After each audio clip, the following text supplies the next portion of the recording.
हर youth को, हर इंसान एक ही सलाह देता है कि अपने ड्रीम्स को फॉलो करो। इंसान के सपने पूरे ज़रूर होते हैं, लेकिन फिल्म राइटर व डायरेक्टर विक्टर मुखर्जी ने यूथ बेस अपनी नई फिल्म स्वीट ड्रीम्स में बहुत बड़ी बात कही है। विक्टर मुखर्जी ने सवाल उठाया है कि क्या आप अपनी जड़ों को भुलाकर, अपने रूट्स को नज़रअंदाज कर अपने ड्रीम्स को पूरा कर सकते हैं। वास्तव में यह फिल्म हर यूथ को एक मैसेज देती है कि आप जहाँ से बिलोंग करते हैं, जिस रूट को बिलोंग करते हैं, उसे इग्नोर करके ड्रीम्स के पीछे मत भागिए। और अगर ऐसा आप करते हैं तो मान के चलिए कि आपके ड्रीम्स पूरे नहीं होंगे, क्योंकि ड्रीम्स तभी पूरे हो सकते हैं जब आप अपनी जड़ों से जुड़े रहें, अपने रूट से जुड़े रहें। जी हाँ, विक्टर मुखर्जी की राइटिंग और डायरेक्शन में बनी फिल्म स्वीट ड्रीम्स 26 जनवरी से OTT प्लेटफॉर्म हॉटस्टार डिज्नी पर स्ट्रीम हो रही है। हमने इस फिल्म को देखा है और अब इस वीडियो में हम फिल्म स्वीट ड्रीम्स की ही रिव्यू करने जा रहे हैं।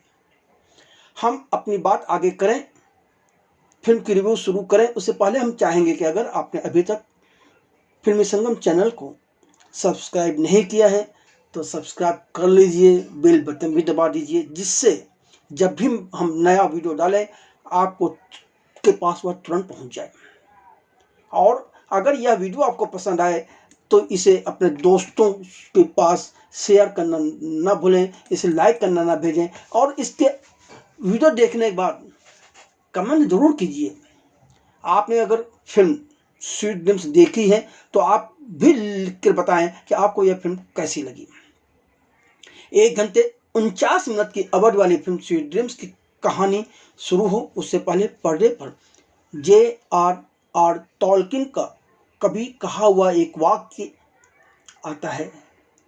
यह वाक्य है, एक सपना हजारों वास्तविकताओं से अधिक शक्तिशाली होता है। इसके बाद फिल्म शुरू होती है। 2 इंसानों, केनी फर्नांडिस जिसे अमोल पाराशर ने पर्दे पर निभाया है और दिया जयसिंह जिसे मिथिला पालकर ने पर्दे पर निभाया है, यह दोनों एक कॉफी शॉप में बैठकर गपशप कर रहे हैं और कुछ घटनाक्रम घटित होता है। पर पता चलता है कि यह तो ड्रीम्स था जो कि यह दोनों अजनबी अपने अपने घरों में बैठ देख रहे थे सोते समय, और यह ड्रीम्स इन दोनों के सपनों में पिछले 7 दिन से लगातार चला आ रहा है। तब यह 2 अजनबी कौन है? यह 2 अजनबी हैं, केनी और दिया। 29 वर्षीय केनी रिसाइकलिंग कलाकार है जो कि एक दर्दनाक ब्रेकअप से आगे बढ़ने के लिए स्ट्रगल कर रहा है। अपने इस स्ट्रगल से छुटकारा पाने के लिए, सुकून पाने के लिए केनी एक साइकोलॉजिस्ट के पास जाता है। साइकोलॉजिस्ट के किरदार में आपको फे डिसूजा पर्दे पर नजर आएंगी।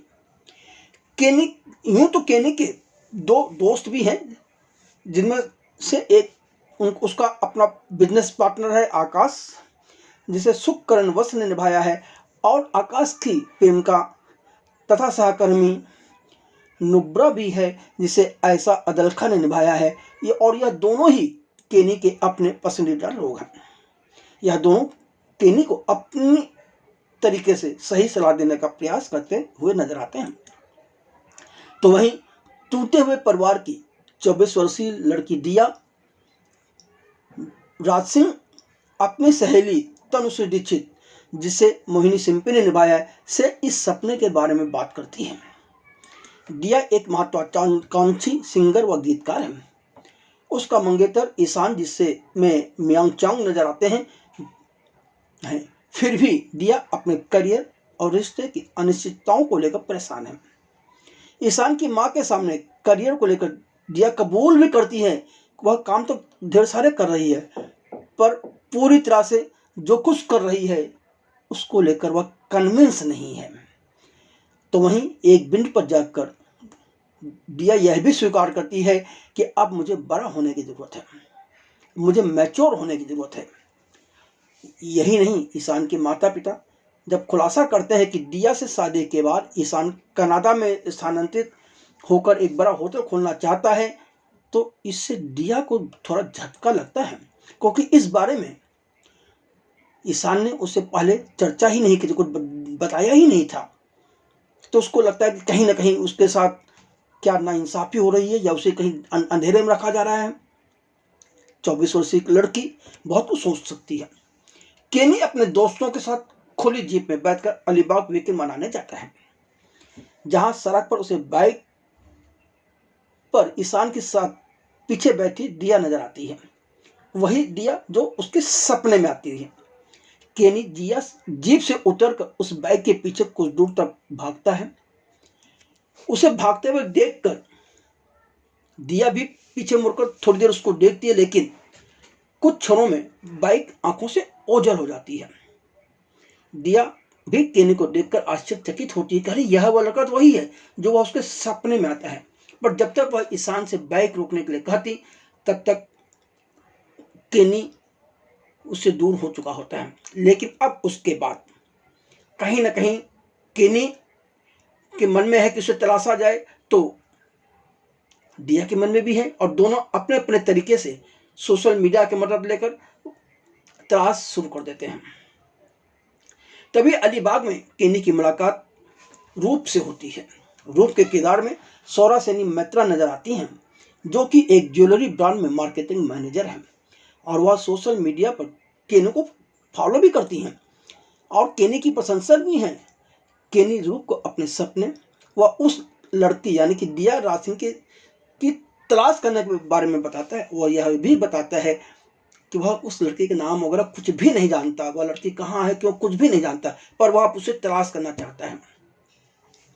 इधर रूप ईशान का इधर रूप भी उसका साथ पाने के लिए मतलब के लिए उसका साथ पाने के लिए सपनों की लड़की की तलाश करने में के उपाय बताने लगती है। उधर दिया को उसकी सहेली तनुश्री राय देती रहती है। अंततः सोशल मीडिया पर दोनों एक दूसरे से मिलने के लिए एक कॉफी हाउस में मिलने का वादा करते हैं और समय दे देते हैं। दिया व केनी दोनों उसी कॉफी शॉप पर मगर अलग अलग शहरों की शाखाओं में पहुंचते हैं। अब ऐसे में जब शहर अलग अलग है तो मुलाकात कैसे होगी? मुलाकात नहीं हो पाती। दोनों निराश होकर घर लौट जाते हैं और फिर एक नई उठा पटक उनके जिंदगी में शुरू हो जाती है। उधर ईशान को दिया की हरकतों से शक होने लगता है। दिया उससे अपने सपने और सपने वाले लड़के की तलाश के बारे में साफ साफ बता देती है। इसी पर दोनों के बीच अलगाव हो जाता है। फिर कई घटनाक्रम तेजी से बदलते हैं। अंततः केनी की मुलाकात पुणे शहर में एक कार्यक्रम के दौरान दिया रासिंग से होती है। इसके बाद क्या होता है, रूप का क्या कदम उठाती है, इन सारे सवालों का जवाब पाने के लिए तो फिल्म देखनी ही पड़ेगी। अब सवाल है कि फिल्म कैसी है, इस फिल्म के माइनस और प्लस पॉइंट क्या है? क्या यह फिल्म ऐसी है जिसके लिए कुछ समय बर्बाद कर देखा जाना चाहिए? तो मैं सबसे पहले यही कहना चाहूँगा कि हर यूथ को यह फिल्म देखनी चाहिए। इस फिल्म को देखते हुए उन्हें अपनी लाइफ की कुछ बातें जरूर याद आ सकती हैं।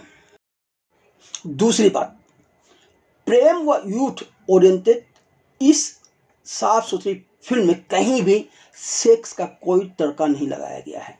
यदि डायरेक्टर चाहते तो इसमें सेक्स का तड़का लगाया जा सकते थे, सेक्सी दृश्य भरे जा सकते थे, क्योंकि यूथ की स्टोरी है और कहीं ना कहीं कई माम ऐसी सिचुएशन है जहां यह सारी चीज़ें संभव थी, पर डायरेक्टर ने ऐसा कुछ भी नहीं किया, क्योंकि डायरेक्टर का फोकस प्रेम नहीं था।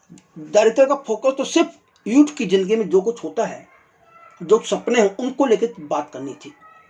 लव, लस्ट एंड कंफ्यूजन तथा लकर बग्घा के बाद राइटर डायरेक्टर विक्टर बनर्जी की स्वीट ड्रीम्स तीसरी फिल्म है। राइटर डायरेक्टर ने एक बेहतरीन कंसेप्ट को चुना, मगर वह इसे एग्जीक्यूट करने में थोड़ा सा मात खा गए हैं। जरूरत से ज़्यादा इंस्टाग्राम यानी कि सोशल मीडिया पर निर्भरता कई जगह कहानी की रोचकता पर ब्रेक लगा देती है और कुछ गति धीमी होती है, जिससे दर्शक बोर भी होने लगता है। इस कहानी में कई अन्य लेयर हो सकते थे जो कि लोगों के दिलों तक ज़्यादा जल्दी पहुंचते। डायरेक्टर ने प्यार, आकांक्षाओं और आधुनिक जीवन की जटिलताओं पर एक अंतः दृष्टिपूर्ण प्रतिबिंब पेश करने का प्रयास जरूर किया है। यदि आप गहराई से इस फिल्म को देखेंगे तो आपको एक मैसेज समझ में आएगा कि किसी भी यूथ या इंसान के लिए खुद को तलाशना आसान नहीं होता। कई बार लोग खुद को खोजते हुए सपनों की दुनिया में खोकर अपना सर्वस्व लुटा बैठते हैं, पर वह जमीनी सतह पर सच्चाई के साथ चलते हुए खुद की तलाश करें तो बहुत कुछ पा सकते हैं। यह जिंदगी का सुकून भी उन्हें मिल सकता है। समकालीन रिश्तों, सपनों और हमारे द्वारा चुने गए विकल्पों की मार्मिक खोज के साथ यह फिल्म कालातीत सवालों पर रोशनी भी डालती है। अहम सवाल तो यह है कि आप अपने सपनों का पीछा करने के लिए कितनी दूर तक जाएंगे, जाना चाहिए, या फिर आप रियलिटी को स्वीकार करेंगे जो उतनी बुरी नहीं होती है जितना उसके बुरे होने की कल्पना आप कर रहे होते हैं। As a director Victor Mukherjee ने फिल्म का क्लाइमेक्स जबरदस्त गढ़ा है। जिस यूथ ने इस क्लाइमेक्स को समझ लिया, मान लीजिए कि उसे जीवन का सच्चा सार मिल गया और उसकी ज़िंदगी में बहुत सी तकलीफ़ें, बहुत सी रुकावटें अपने आप उसे दूर होती नजर आएंगी।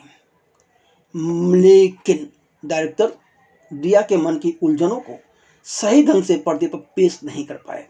इसके अलावा इस फिल्म में दिया के पिता और दिया के माता पिता के बीच जो अलगाव हुआ, उसकी वजह पर दिया की माँ की दूसरी शादी किस तरह के इंसान से, उस पर कोई रोशनी नहीं डालती, जबकि इन सारी चीज़ों का साइकोलॉजिकल इफेक्ट हर बच्चे पर पड़ता है।